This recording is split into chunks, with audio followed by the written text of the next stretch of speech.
What's up, kings and queens? How you guys doing today? I got a live Black Ops 2 gameplay for you. This isn't my best game. For some reason, I haven't been able to get good gameplays in this game. I mean, I don't go negative with anything. I go positive and I still do good, but I'm not at the top of the leaderboard this time, and I don't know, I just haven't been able to play at my optimal level in this game, especially with this class setup. I got the SMG sniper rifle overkill class, and I'm usually able to do a lot better with this class. But anyways, what I wanted to talk about was my top 5 favorite anime characters. Yes, I did used to watch anime when I was a kid and growing up. Not only the ones that came on Cartoon Network, but even some that were just on the internet to watch. And it just didn't make it to Cartoon Network, I guess. But yes, I did used to watch it and I enjoyed it, and I have quite a few shows that I would call my favorite, or that always has a place in my heart. So yes. But anyways, as far as my top 5 characters, coming in at number 5 is a character named Vash. Vash the Stampede, and he comes from the TV show called Trigun. He has a bounty on his head for, I think it was $60 billion or something like that. I can't really remember exactly, but yes, he was badass when it came to just everything. He was badass with a gun, and it's like he had this side to him that was really goofy and funny, but then he can be emotional and sad at the same time. And then when he gets pissed, his eyes just start glowing, and it's like he becomes a whole nother person. And I normally don't like the main character when it comes to anime and stuff, but I really like Vash. I just like the variety of him and how he has different sides to him and stuff like that. Coming in at number 4 is Hiei.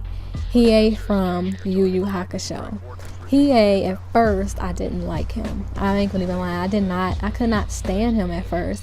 But then he started to grow on me, and I started to see a side to him, and I started to see that he's just a little misunderstood. And especially when I seen how he was with his sister, and how he eventually got close to the people, or he eventually opened up to the people around him. He was just a closed shell at first, and eventually opened up and stuff. And that's what I like about him. I like the fact that at first he was like, he's a mystery, and you have to dig deep to figure out who he is. And that's why I like Hiei. Coming in at number 3 is Kenshin Himura. He is from the TV show Rurouni Kenshin, and I fell in love with that show, I think after like the 5th episode or something. But he's a samurai who he shed a lot of blood, and he was a manslayer back in the war days of China. And then he ended up killing someone who he loved or something like that, and it caused him to get an X-shaped mark on his cheek. And that's how people was able to identify him, because he was known as Batosai the Manslayer, and he was just known as this really skilled manslayer who was undefeated in everything, and he had a really big reputation. But after he killed somebody that he didn't mean to kill or something, he vanished, and he became a wanderer, and he wanted to repent for his sins by never killing anybody. So he changed his sword to a reverse blade sword that doesn't kill, but it just knocks the enemies out, and he vowed to never kill again.